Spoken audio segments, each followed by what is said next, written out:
यदि एक नाव 42 मिनट में 7 किलोमीटर धारा के प्रतिकूल जाती है तो धारा की गति अगर 3 किलोमीटर पर आवर है तो स्थिर जल में नाव की गति क्या है।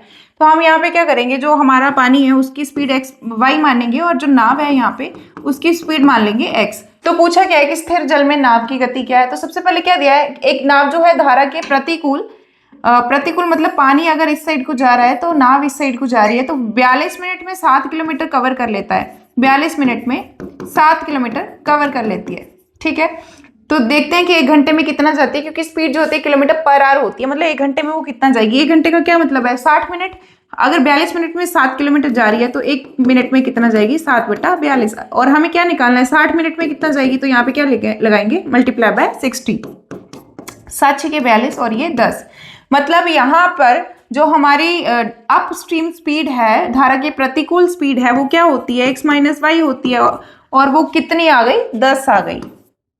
और यहाँ पे बोला है कि धारा की गति जो है वो 3 किलोमीटर पर आवर है, मतलब y की वैल्यू जो है वो 3 है। तो हमें यहाँ पे किसकी वैल्यू निकालने के लिए बोला है, नाव की गति निकालने के लिए बोला है। तो यहाँ पे x की वैल्यू कितनी आ जाएगी, 10 + 3 13 किलोमीटर पर आवर। इसमें थर्ड ऑप्शन जो है इसका करेक्ट आंसर होगा। हमारा नेक्स्ट क्वेश्चन है, एक व्यक्ति स्थिर जल में 5 किलोमीटर पर आवर की गति से नाव चला सकता है यदि धारा का वेग 1 किलोमीटर पर आवर है और उसे एक स्थान से दूसरे स्थान तक नाव चलाने और वापस आने में 1 घंटा लगता है, तो वह स्थान कितनी दूरी पर है। तो यहाँ पे देखो क्या बोला है कि एक आदमी जो है वो स्थिर जल में, मतलब पानी खड़ा है, हम हमेशा ही नाव की चाल कितनी मानते हैं, x मानते हैं, और इसकी पानी की कितनी मानते हैं, धारा की कितनी मानते हैं, y किलोमीटर पर आवर मानते हैं। तो इसमें बोला एक व्यक्ति स्थिर जल में 5 किलोमीटर पर आवर की गति से नाव चला सकता है, मतलब पानी खड़ा है, सिर्फ नाव चल रही है। तो मतलब वो हमें 5 जो है वो किसकी वैल्यू दी है, x की वैल्यू दी है, x kilometre per hour, 5 kilometre per hour.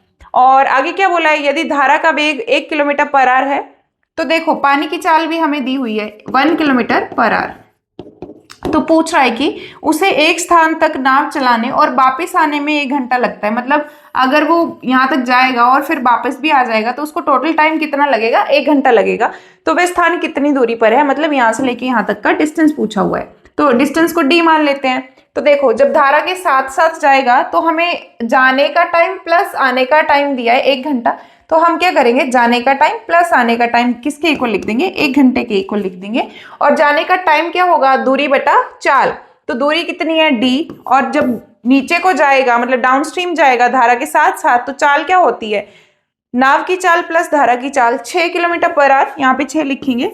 और ये हो गया हमारा जाने का टाइम। अब हम करेंगे आने का टाइम। आने का टाइम भी कितना होगा, दूरी बटा चाल। और लेकिन जब चाल होती है अपस्ट्रीम में धारा के प्रतिकूल, तो दोनों की स्पीड माइनस होती है, तो कितनी आ गई, 4 आ गई।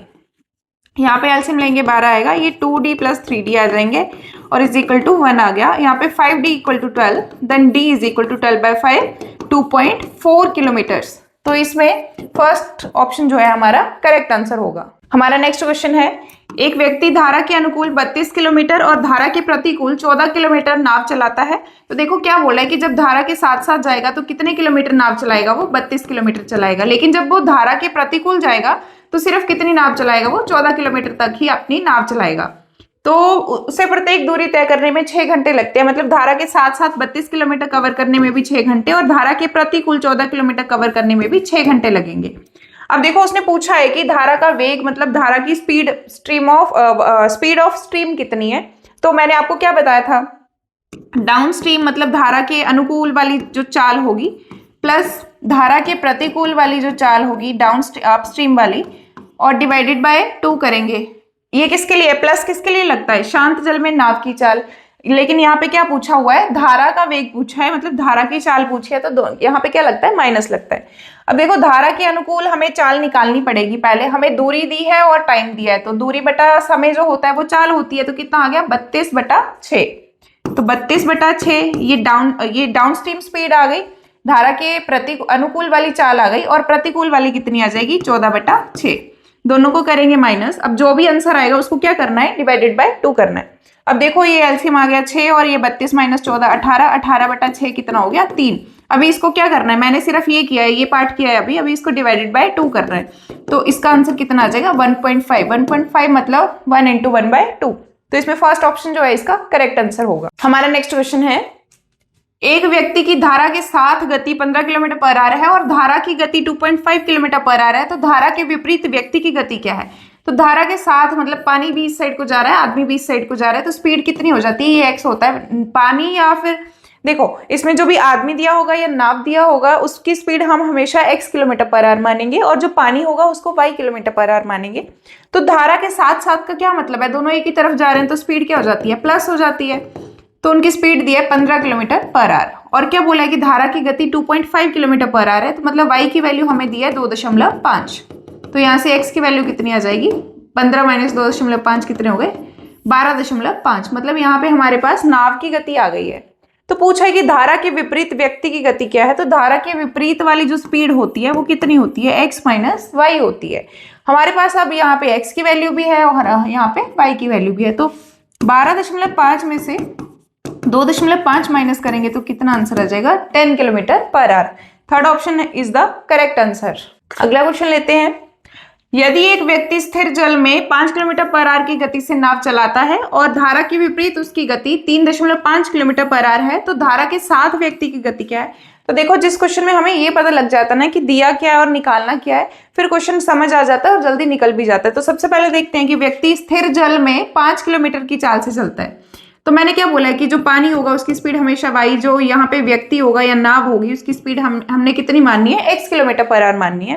तो क्या बोला है कि स्थिर जल में 5 किलोमीटर पर आवर की गति से नाव चलाता है, तो मतलब पानी खड़ा है यहाँ पे और सिर्फ नाव चल रही है। तो मतलब ये हमें जो 5 किलोमीटर पर आवर दिया है ये किसकी वैल्यू दी है? x की वैल्यू दी है। आगे क्या बोला है? और धारा के विपरीत उसकी गति 3.5 किलोमीटर पर आवर है। मतलब धारा के विपरीत मतलब यहाँ पे धारा के विपरीत क्या होती है? स्पीड x माइनस वाई होती है।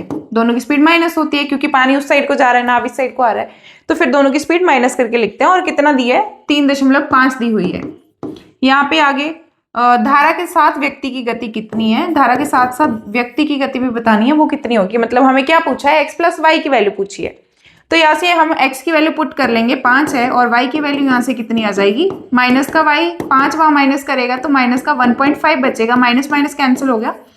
y की वैल्यू मतलब धारा की चाल कितनी निकल गई? 1.5। और हमें यहाँ पे आदमी की चाल भी या नाव की चाल भी हमें दी हुई है। तो आदमी की चाल कितनी दी है? 5, और इसकी धारा की कितनी निकली है? 1.5। तो दोनों की धारा के साथ की चाल कितनी हो गई है? 6.5 किलोमीटर पर आवर। इसमें थर्ड ऑप्शन जो है इसका करेक्ट आंसर है।